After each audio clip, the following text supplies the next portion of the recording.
What if the human brain was never meant to be ordinary? For most of history, we've treated the mind like a fixed machine. Brilliant, yes, but bounded. Intelligence was something you were born with. Talent had to be nurtured. And genius? That belonged to the rare few. But what if we've had it backwards? What if the most extraordinary human capabilities, artistry, memory, language, even glimpses of the future, are not learned, but remembered? Not discovered, but awakened? This isn't science fiction. It's medical reality. Over the past 2 decades, a series of accidental awakenings during brain surgeries have forced neuroscience to confront a question it was never prepared to ask. What happens when trauma doesn't break the brain, but unlocks it? The cases were scattered at first. A salesman who struck his head in a swimming pool and woke up able to compose symphonies. A child undergoing a simple procedure who emerged fluent in languages he'd never studied. A high schooler with epilepsy who suddenly remembered every second of his life in flawless detail. One after another, patients began exhibiting impossible abilities after targeted and sometimes accidental neural trauma, and not minor enhancements. We're talking about transformations that defy logic and education, instant musical virtuosity, advanced mathematical calculation, total autobiographical recall, quantum-level prediction.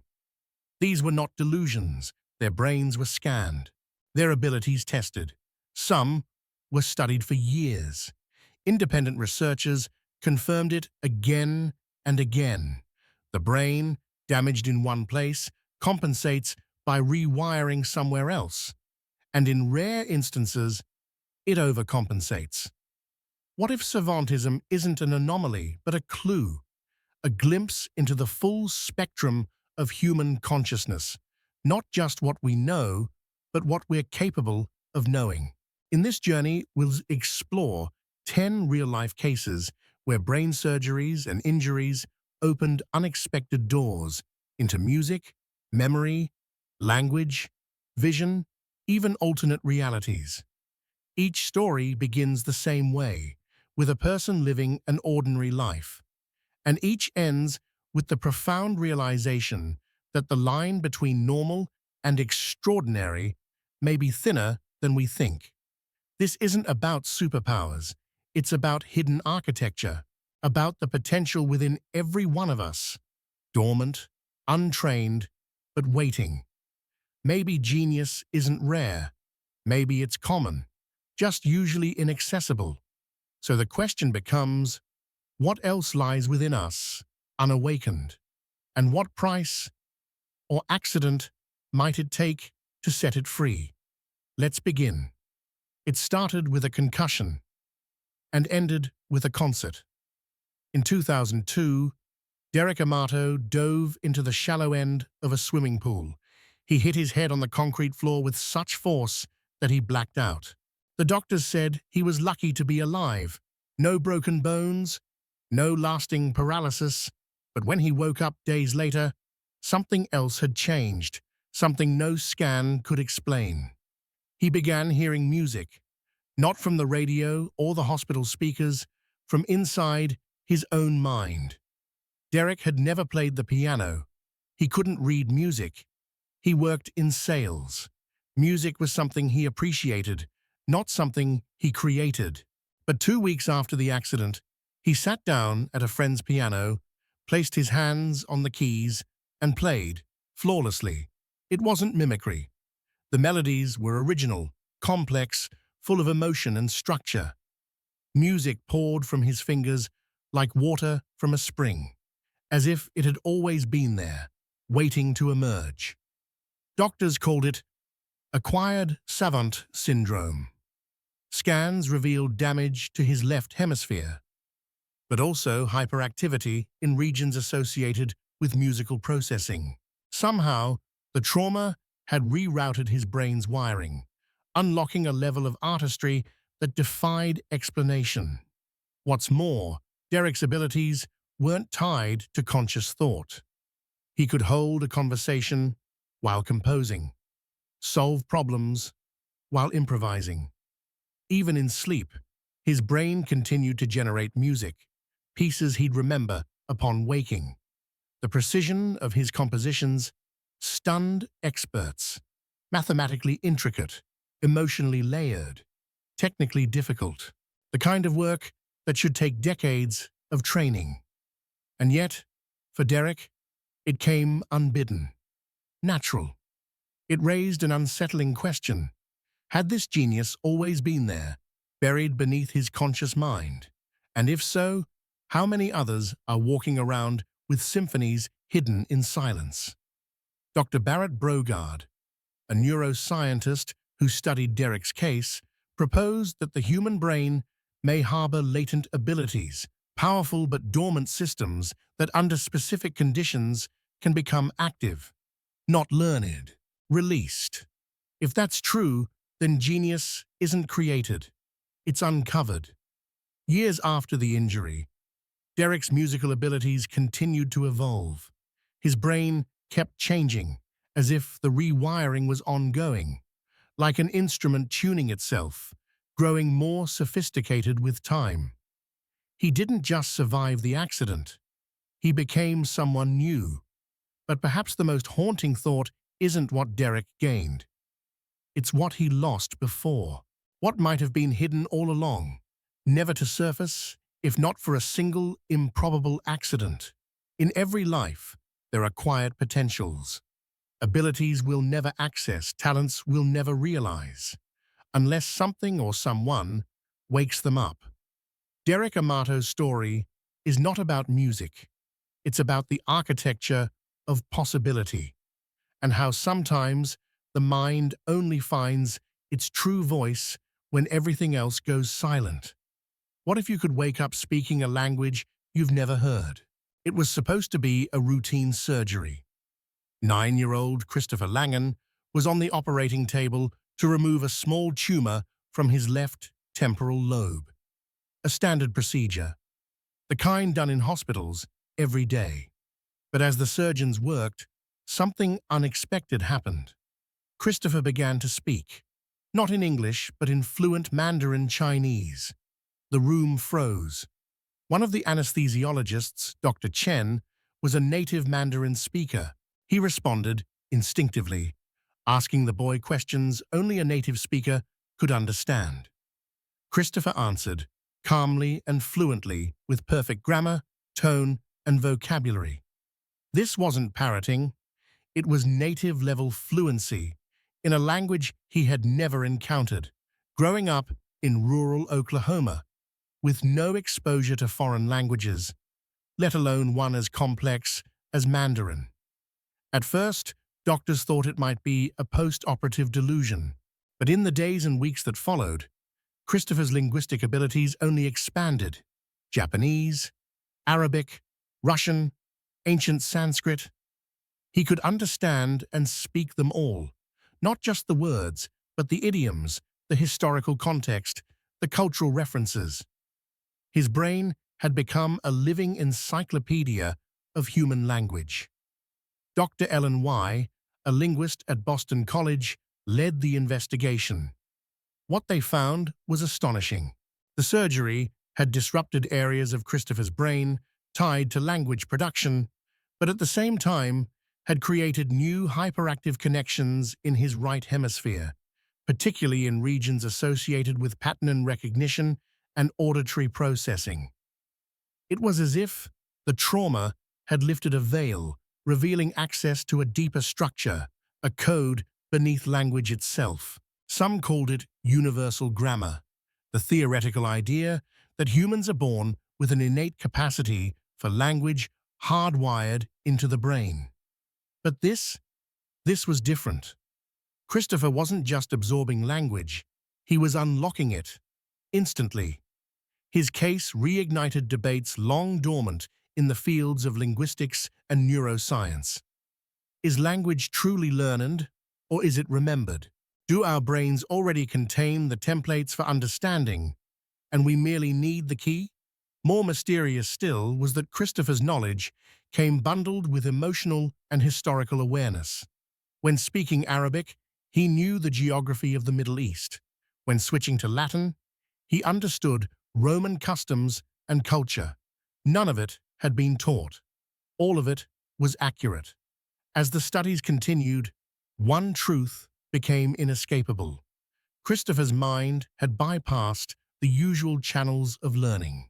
His brain was drawing on something else, a reservoir of linguistic information that defied experience. And perhaps that's the most unsettling part. What if every human being carries echoes of all language? What if the mind is less like a sponge and more like a locked library, one that, given the right neural disruption, might suddenly throw open its doors? Christopher Langan didn't study these languages, he remembered them. And in doing so, he reminded us the boundaries of knowledge may be much closer to home than we ever imagined.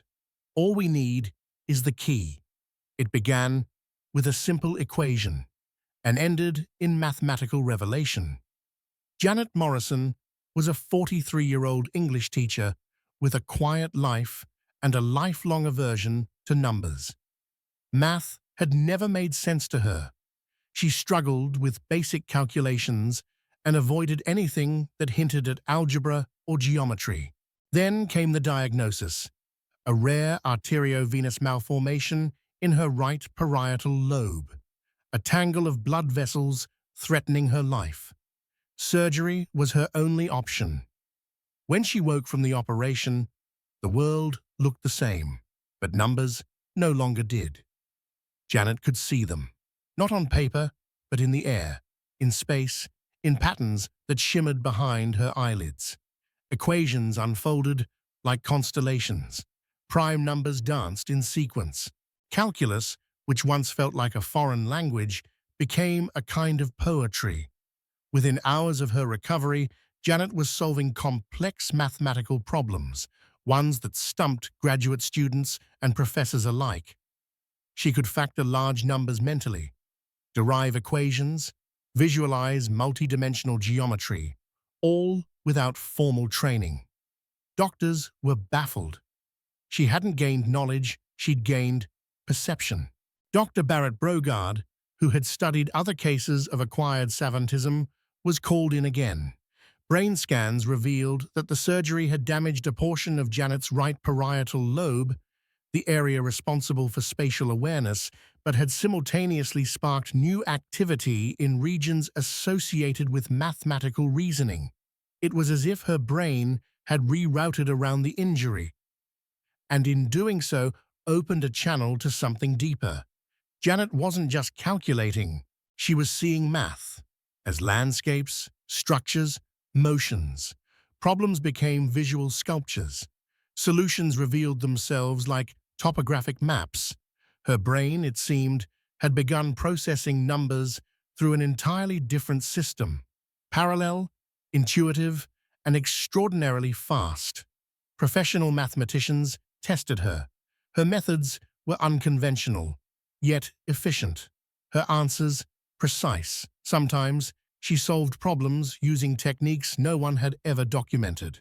Her mind worked not by formula, but by form. But perhaps the most remarkable part was her ability to teach. Janet began sharing her methods with students, not through equations, but through images. She taught them to visualize math as movement, as shape, as metaphor. And it worked. Her students' performance improved dramatically. Pattern recognition replaced memorization. Insight replaced repetition. Janet's transformation wasn't just personal, it was pedagogical. What if math, like music or language, is something we already feel before we ever learn it? What if the symbols are secondary and the true understanding lies in a kind of mental architecture we rarely access? Her case suggests this: the human brain may already contain advanced computational frameworks, but for most of us, those systems remain dormant, hidden behind the noise of everyday cognition. Janet Morrison didn't become a genius. She became a mirror, showing us what might be possible when we stop thinking of math as numbers and start seeing it as reality itself. And somewhere deep inside the human mind, that reality may already be waiting. Uncalculated, but not unreachable, just unseen, until now. What if you could remember every second of your life, forever? 14-year-old Marcus Chen was an ordinary teenager. He liked video games, disliked homework, and often forgot where he left his shoes. He had a typical memory. Moments came and went, important ones stuck, and the rest faded. Then came the surgery. Marcus suffered from severe epilepsy. Doctors identified damaged tissue in his hippocampus, the brain's memory hub, and scheduled a procedure to remove it. During the operation, neurosurgeon Dr. Sarah Martinez made a subtle but fateful decision. She stimulated a small area near the hippocampus to test functionality, and everything changed. When Marcus awoke, he was different, not in mood or speech, but in memory. He could recall, in perfect detail, every moment since the surgery, what he heard, what he saw, the texture of the sheets, the color of the nurse's shoes, every word spoken, every feeling felt. Nothing was forgotten. At first, it seemed like a curiosity, a party trick, but as the days turned into weeks, the ability deepened. Marcus could remember what he ate for breakfast, the exact time he brushed his teeth, the weather each afternoon. Months later, he could still recall every moment since the surgery, as if he were re-watching footage in his mind. Except this wasn't just visual, it was total recall. Sounds, smells, emotions, even peripheral conversations he hadn't consciously attended to. Dr. James McGaw at UC Irvine took interest. Tests confirmed it. Marcus possessed perfect autobiographical memory. His brain had become a recording device, storing life in its entirety. Nothing omitted, nothing distorted. Brain scans revealed unusual activity in his temporal lobe and hippocampus, hyperconnectivity that suggested his brain was encoding memory not selectively, but completely. Every experience, no matter how mundane, was archived with total fidelity. Most remarkably, Marcus wasn't trying to remember. His brain simply did. And there was more. Patterns began to emerge. Marcus could analyze his experiences, draw connections others missed. He could see how small decisions led to large consequences. He recognized emotional patterns in his behavior and in others. His memory wasn't just a database, it was an engine for insight. Researchers found that Marcus's recall operated beyond classical brain function. Some theorize quantum coherence, that his neurons were acting in synchrony, creating a stable field where memories could be encoded without degradation. Others spoke of non-local memory, a concept more at home in physics than psychology. But the implications were clear. Marcus's transformation hinted that the human brain is capable of storing far more than we believed. That forgetfulness might be a filter, not a flaw, that we choose, unconsciously, what to keep and what to let go. Marcus didn't choose. His mind kept everything. The gift, however, came with weight. Not all memories are pleasant. For Marcus, joy and pain were equally vivid. A harsh word lingered as powerfully as a laugh. Time didn't dull emotion. It preserved it. And yet, in that burden was something beautiful. A life fully remembered. A mind that forgets nothing and sees everything. Marcus Chen didn't gain memory. He lost amnesia. And in doing so, reminded us that memory isn't just about the past. It's the lens through which we understand who and what we are. What if you could feel music as color taste numbers as flavor, and touch emotion as texture. For violinist Sarah Kim, music had always been a calling. She'd spent decades honing her craft, understanding the violin with discipline and devotion. But nothing could have prepared her for what happened during a brain aneurysm surgery in 2018. The procedure was delicate, a calculated navigation near her temporal lobe. She remained conscious under local anesthesia, listening to the whir of instruments and voices in the operating room. Then, something strange happened. She began to see sound. Notes played by machines shimmered as geometric shapes in her vision. Metallic taps rippled in blue spirals. Voices carried textures, smooth, jagged, heavy. Confused, Sarah tried to speak, but the sensations overwhelmed her. When the surgery was over, the sensations didn't fade. In the weeks that followed, Sarah's world transformed. Every sound had a shape, every word a color. Music flowed not just through her ears, but across her vision, skin, and even taste. D major tasted of lemon. F sharp was a burst of violet. Justice felt like polished marble. Grief was velvet soaked in rain. She had acquired the most vivid case of synesthesia ever documented, a neurological phenomenon where senses merge, forming a unified perceptual world. But in Sarah's case, it went far beyond known science.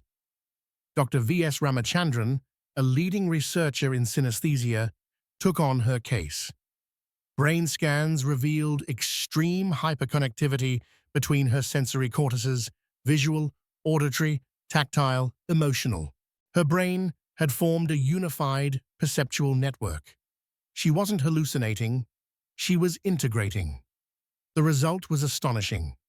Sarah could read emotional states in others by the texture of their voices. She could solve problems by tasting their logic. She remembered phone numbers as color patterns, performed concertos by tracing the architecture of sound in space. Her art evolved. She painted music, composed flavors. Her violin became a synesthetic instrument, a bridge between dimensions of experience. But Sarah's transformation wasn't just artistic, it was cognitive. Tests showed her memory improved. Her problem-solving became faster, more intuitive. Her creativity reached new heights. She wasn't just sensing more. She was thinking differently. Ramachandran's research proposed a radical idea. Sarah's brain wasn't malfunctioning. It was operating at a higher bandwidth, perceiving reality through multisensory correlation. Her consciousness had become a matrix of parallel inputs, all woven into a singular tapestry. And perhaps we all carry that capacity, waiting in silence. Sarah began to teach others how to induce partial synesthetic states through meditation, sensory focus, and attention training. Students reported heightened perception, better memory, and creative breakthroughs. It suggests something profound, that our senses are not separate channels, but instruments in a deeper symphony, and that the human mind may be wired for a more unified experience of reality. Sarah Kim didn't gain a sixth sense. She harmonized the five, and in doing so, reminded us that the borders between our senses, like the borders between our minds, may be softer than we think. Perhaps the world is more vivid than we know. We just haven't learned to feel it all at once. Yet, what if you could see the future, not in visions, but in patterns? Robert Park was an unremarkable data analyst.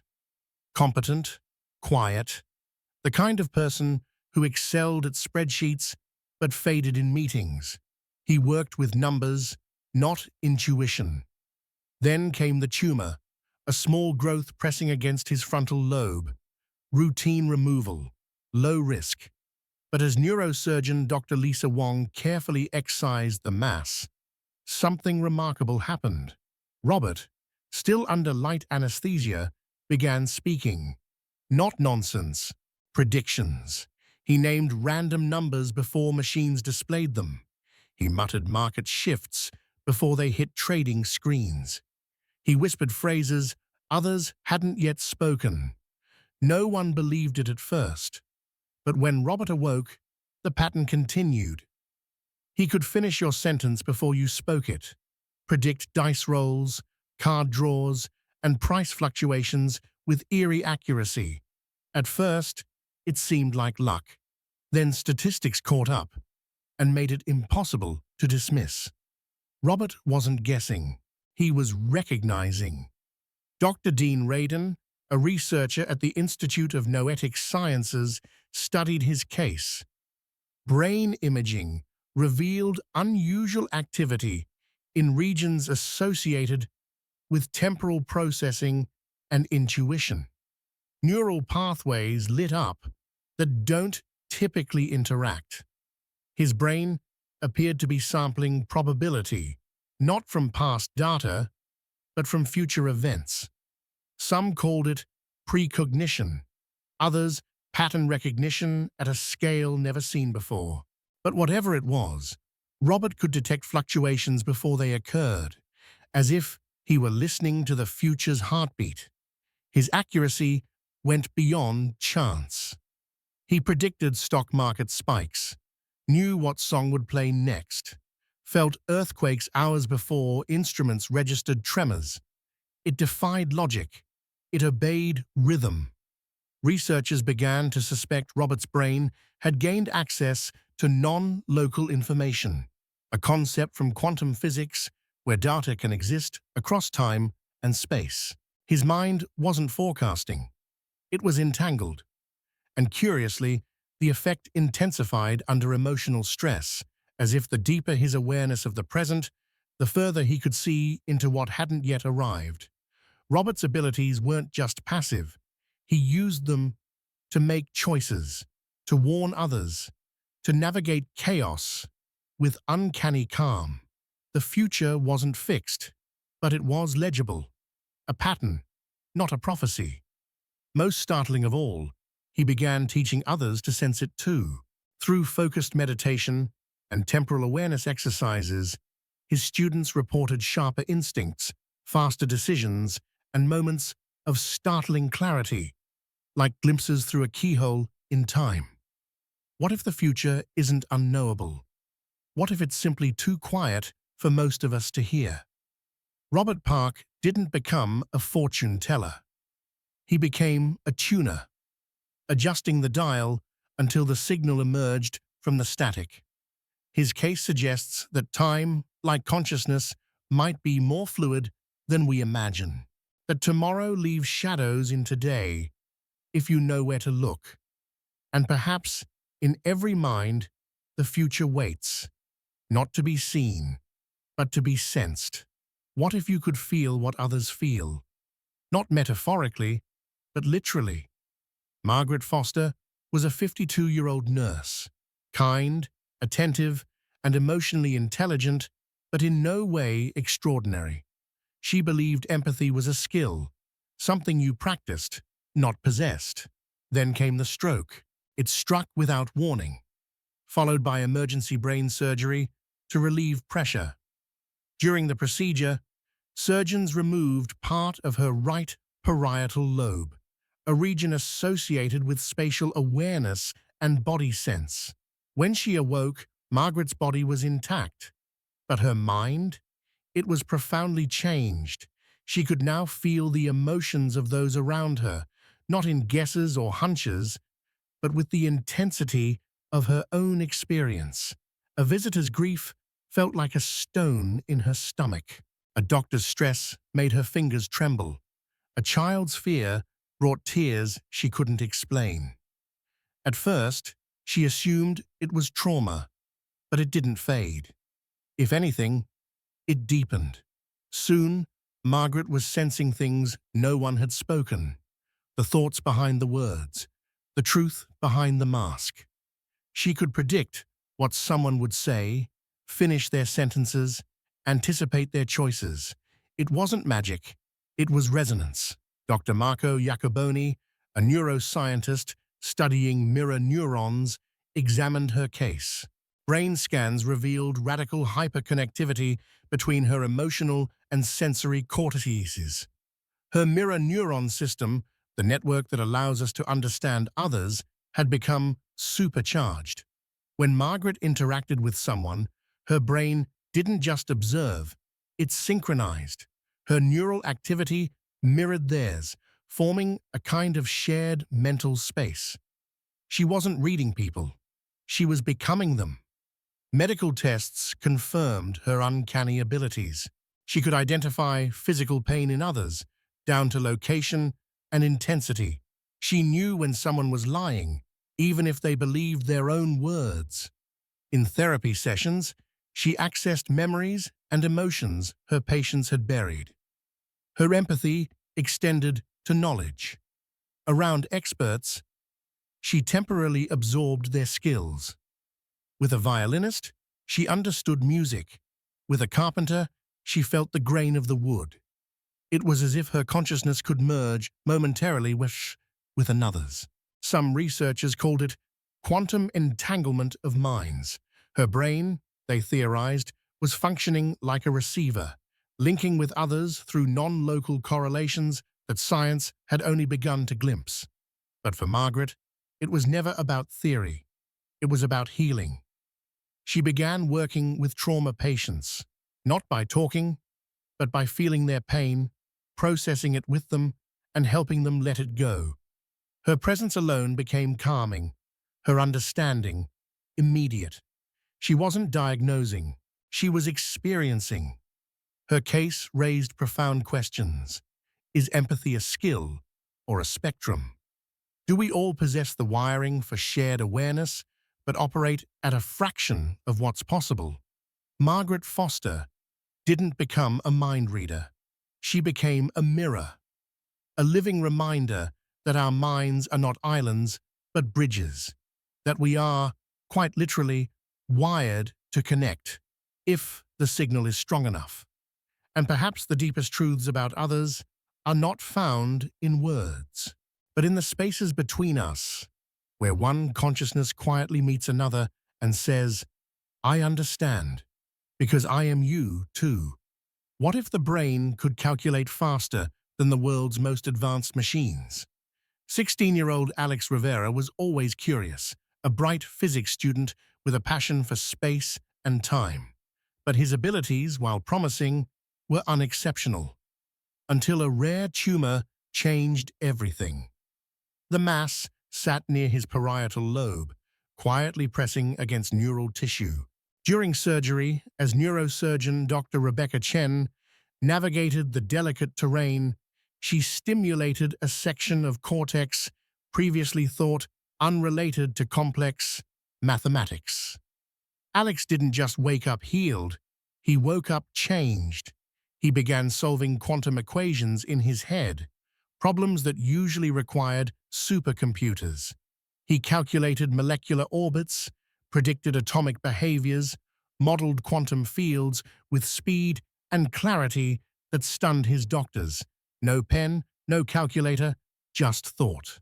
Dr. Stuart Hameroff, a leading theorist in quantum consciousness, studied Alex's brain. The scans were unlike anything he'd seen. Neural microtubules, tiny structural elements once thought merely supportive, were now theorized to be operating as quantum processors. Alex's mind wasn't calculating like a classical machine. It was computing in superposition. Multiple possibilities, parallel outcomes, all evaluated simultaneously. His thoughts weren't linear. They existed across potential states and collapsed into answers through intuition. He described mathematical structures not as abstract, but as visual and tactile. Quantum waveforms appeared to him as fluid shapes, collapses as sudden shifts in brightness. Numbers had motion. Equations had weight. Even more intriguing, his understanding wasn't taught. It emerged spontaneously, complete and precise, as though he was tapping into a deeper mathematical language, one encoded into reality itself. Tests confirmed it. He could mentally solve Schrödinger equations, predict tunneling probabilities, and anticipate entanglement patterns with breathtaking speed. His accuracy matched, and sometimes exceeded, the world's leading quantum simulations. And when he meditated, his abilities grew stronger. Focused breathing, stillness, silence, they expanded his reach. His thoughts became more refined, less noisy. Some researchers believed he was accessing what's called the quantum vacuum field, an invisible matrix of potential that underlies all matter. But perhaps most shocking was his ability to teach. Through guided visualization, Alex began training others to think in parallel, to hold conflicting variables in mind, to trust intuition, to sense solutions before logic arrived. The results were measurable: increases in speed, accuracy, and conceptual understanding among students. Alex Rivera wasn't just a prodigy, he was a prototype. His case suggested that the brain might already contain the hardware for quantum computation, not just metaphorically, but biologically, and that under specific circumstances it could be activated. So what does that mean for the rest of us? Perhaps intelligence is not just about learning. Perhaps it's about access. And maybe the universe doesn't hide its secrets. Maybe they've always been embedded, not in numbers or formulas, but in us, waiting for a moment of silence, a flicker of light, a neural spark to say, "Now, calculate." What if your memories weren't just your own? Dr. Elena Vasquez was a 31-year-old historian, methodical, curious, grounded in facts. Her work focused on uncovering stories lost to time. But nothing in her academic training could prepare her for the story her own body was about to tell. She suffered from temporal lobe epilepsy, and the seizures had become unmanageable. Doctors scheduled a procedure to stimulate her hippocampus, the region central to memory formation. A routine intervention. But when electrodes touched a precise point in her brain, something extraordinary began to unfold. Elena started speaking in languages she had never studied, recalling the interior of homes she'd never visited, describing events she'd never lived. They weren't fantasies, they were memories, vivid, sensory, emotional, but they didn't belong to her. Or did they? Over time, the images became clearer. A grandmother walking barefoot on a stone floor in Chile, a great-grandfather carving wood in a candlelit shed, a wedding, decades past, celebrated in a village Elena had never seen, yet could describe in perfect detail. She wasn't hallucinating. She was remembering, through someone else's eyes. Dr. Rupert Sheldrake, a biologist known for his work on morphic resonance and inherited memory, studied her case. Genetic testing, cross-referenced with historical records, confirmed that the places, people, and customs she described matched her own ancestral lineage, generations back. These weren't educated guesses or buried childhood impressions. They were precise, multisensory memories, encoded somehow within her. Her DNA, it appeared, was more than a biological script. It was a library. Brain imaging revealed a startling hypothesis. The stimulation had activated neural pathways that allowed her consciousness to interface with hereditary memory stored in the quantum structure of her genes. Not just traits, but experiences, carried forward, dormant until awakened. When Elena accessed her great-grandmother's memories, she spoke with her cadence. When remembering a carpenter ancestor, she felt the grain of the wood through unfamiliar hands. Even more astonishing, she temporarily gained their skills: sewing, cooking, speaking Italian, Each memory came not just with images, but with ability. She began teaching others to tap into ancestral recall through meditation, cellular focus, and visualization techniques. Some of her students began reporting glimpses, fleeting moments, sensations, dreams that matched family histories they hadn't known. What does it mean if memory is not limited to a single lifespan? What if consciousness is cumulative, not just individual, but generational? Elena Vasquez didn't become a time traveler. She became a vessel. Her mind, unlocked by accident, became a bridge to those who came before. Her case suggests that every human carries a silent inheritance, not just in blood, but in story. That deep in our genetic code may live the wisdom, the pain, and the lessons of those who lived before us. And perhaps the past is not gone. Perhaps it lives in us still, quietly whispering, until we remember to listen.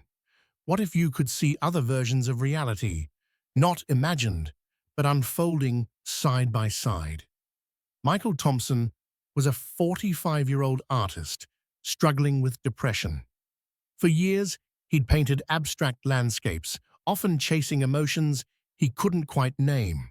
When conventional treatments failed, he agreed to experimental deep brain stimulation, electrodes placed deep within the folds of his brain to regulate mood. The goal was relief. What he found was revelation. Shortly after the procedure, Michael began seeing images that didn't belong. Not hallucinations exactly, but scenes, places, moments that looked real. Familiar rooms with unfamiliar furniture, people he knew, speaking different words, versions of himself, living alternate lives. He told his doctors he was seeing other dimensions. At first, they feared psychosis, but Michael was calm, coherent, consistent. He documented the scenes in his art, eerily detailed visions of parallel timelines, New York with a different skyline, cities that never burned, families that never fractured. Enter Dr. Fred Alan Wolf, a physicist known for exploring consciousness and quantum theory. He examined Michael's case and found an uncanny alignment with the many worlds interpretation of quantum mechanics, the idea that every choice creates a branching universe. Michael wasn't delusional. He might be perceiving something real. Scans revealed that the stimulation had activated neural regions tied to visual processing, spatial reasoning, and temporal awareness. But in unusual synchrony, his brain was functioning like a receiver, tuned to multiple frequencies of possibility. In his words, "I wasn't imagining other realities, I was witnessing them." He described parallel versions of current events, alternate outcomes of his own life, conversations that hadn't happened yet, and sometimes glimpses of the future as played out in adjacent timelines. The experiences weren't constant. They came in waves, often during meditation or moments of stillness, and with them came a strange peace, as if the pain of his own life softened in the context of infinite possibility. Michael's artwork became a language of dimensional perception, layered canvases that physicists used to illustrate complex theories. He could paint multiverse structures in ways that matched mathematical models. His case challenged more than neuroscience.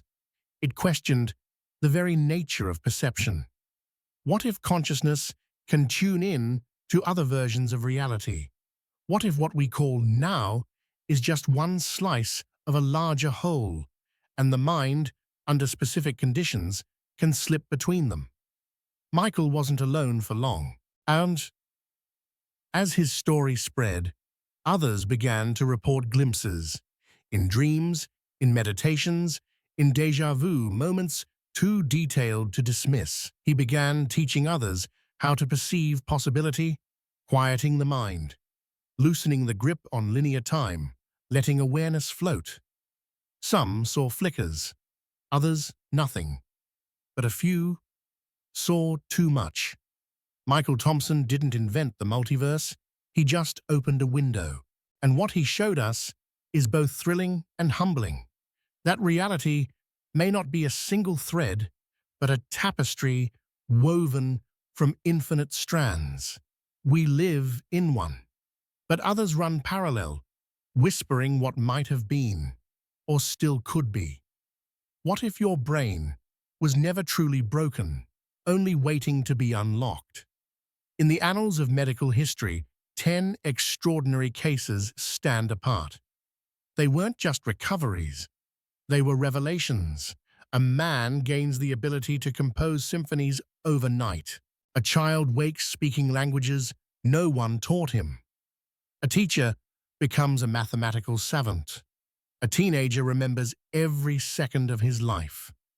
A violinist senses sound as color, touch, and taste. An analyst sees patterns stretch into the future. A nurse reads minds through emotion. A student performs quantum calculations in his head. A historian channels memories from generations past. And an artist glimpses parallel lives through opened perception. These stories are not myths. They are medically verified, scientifically studied, and profoundly real. And what binds them isn't coincidence, it's access. Each case began with trauma, a surgery, a seizure, an accident. But what followed wasn't degradation, it was activation. The brain, faced with disruption, didn't collapse. It adapted, rerouted, rewired. And in the rewiring, something astonishing happened. Dormant systems came online. These weren't learned abilities, they were latent ones, buried deep within the neural architecture. Abilities that emerged not through education, but through sudden, radical reconfiguration. And the patterns suggest something more profound, that the human brain is vastly more capable than we currently understand. That beneath our ordinary awareness lies an extraordinary potential, vast, intricate, and largely untapped. The common thread in every case is not genius, it's transformation. A transformation sparked by disruption, by risk, by the unknown. And if these abilities exist within a few, might they exist in some form within all of us? Perhaps consciousness is not a fixed state, but a fluid spectrum. Perhaps our normal minds are simply the most efficient version for survival, not for wonder. What if we've mistaken the familiar for the full? Neuroscience has yet to catch up. Our models can't explain quantum cognition or ancestral memory. Our language falls short when describing multisensory perception or time-fluid awareness. But the experiences remain stubborn, beautiful, undeniable. And so we're left with questions. How much of our brain is still asleep?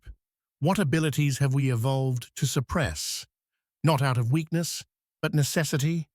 And what happens when, even by accident, the locks fall away? These cases don't give us answers. They offer invitations to rethink the limits we accept, to explore not just what the brain does, but what it could do, to wonder, without fear, what we might become when the mind is truly free. Because the final frontier may not be space or time or even technology. It may be the undiscovered country within us all, silent, waiting, ready for someone to turn the key. What if extraordinary human abilities weren't rare, just rarely accessed? Throughout these stories, a theme has emerged, quiet but persistent, the hidden self. Each individual, from Derek Amato's sudden musical brilliance to Michael Thompson's multidimensional vision, carried no obvious sign of what lay within.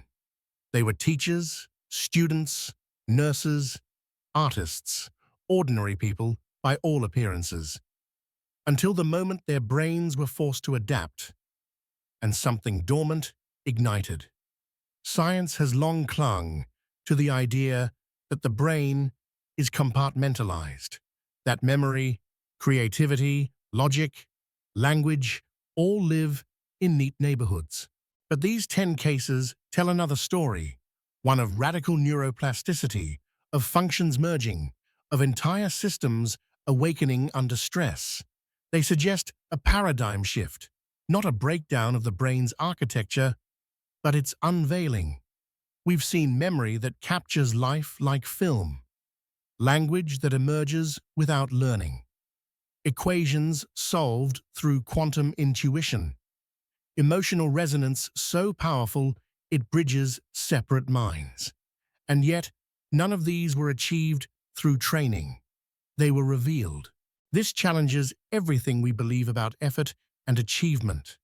It hints at the possibility that we are not blank slates, nor even gradually filled vessels, but rather intricate, pre-built systems with layers of potential shaped by evolution, buried by adaptation, and concealed by convention. These cases beg the question, what is the default human state? Is the mind we know simply the safe mode of consciousness, a simplified version designed to keep us functioning, not flourishing? It would make evolutionary sense. A brain flooded with too much input, every memory, every sense, every possibility would struggle to survive in daily life. It would freeze, overwhelmed. And so perhaps the brain learned to filter, to dampen, to forget. But if those filters slip, by surgery, trauma, or rare chance, the full bandwidth returns, and with it, abilities that seem impossible only because they've been made invisible. The implications are staggering. If such potential exists in a few, could parts of it exist in everyone? Could we, through deliberate techniques, meditation, neural training, sensory fusion, begin to access fragments of these deeper modes? Could we learn, slowly and safely, to turn the knobs without breaking the machine? Many of the transformed individuals believe so. They've shared their methods, taught their insights, invited others to try. And some have succeeded, modestly but meaningfully. Because this story is not about miracles, it's about models. New models for what the human mind might be. New paths for healing, creativity, memory, connection, and a new humility before the vastness of our own inner worlds. As the science catches up, one truth remains. We are not as limited as we believe. We are, each of us, extraordinary, not because we are special, but because we are human. And beneath the surface of our ordinary lives lies something ancient, infinite, and waiting. The question is no longer if the mind can be more. It's whether we are ready to explore what that truly means. What does it mean to be fully human? In the end, these stories aren't about miracles. They're about possibility, quiet, hidden, and often ignored. 10 lives, 10 transformations, 10 reminders that the brain we think we know may only be a shadow of its full design. Each case began with a rupture, an accident, a surgery, a crisis. Yet what emerged wasn't loss, but access. Not damage, but revelation. Music born from silence. Language from nowhere. Memory that never fades. Insight that bends time. Empathy that blurs boundaries. Vision that sees beyond this world. And always, behind it, the same humbling truth. The mind is not static. It is deep, mysterious, alive. These individuals did not transcend humanity. They revealed it. They showed us that genius may not be a gift, but a frequency, that learning may be remembering, that knowledge may be inherited, that intuition, perception, creativity, all might exist on a continuum we've only begun to chart. Modern science now faces a quiet reckoning. Brain scans confirm these changes. Cognitive tests validate them. And yet, no framework exists to explain how trauma can unlock abilities that bypass logic, training, and time. Maybe the models need to change. Maybe we need to stop asking what the brain can't do and start asking what it's already doing beneath the noise of normal life. Because if these cases are to be believed, and they are, then human consciousness is not limited by its biology. It is revealed by its conditions, the right neural connections, the right spark, the right break in the pattern. And suddenly, the impossible becomes actual. So what do we take from all this? Hope, perhaps, that we are more than our education, our resumes, our remembered failures, that inside each of us lies potential shaped by forces older than we can name: genetic memory, quantum awareness, inherited intuition, and a new humility, that the mind is not ours to control, but ours to explore. Like an ancient city buried beneath the surface of awareness, waiting for light. We end not with answers, but with an invitation to wonder, to question, to listen, and not just to science, but to silence, to the spaces in our minds where something waits, something timeless, something vast, something human. And if we dare to look inward, deeply, honestly, without fear, we might discover that the next frontier isn't outer space, it's inner space, and it's already inside us, waiting to be unlocked.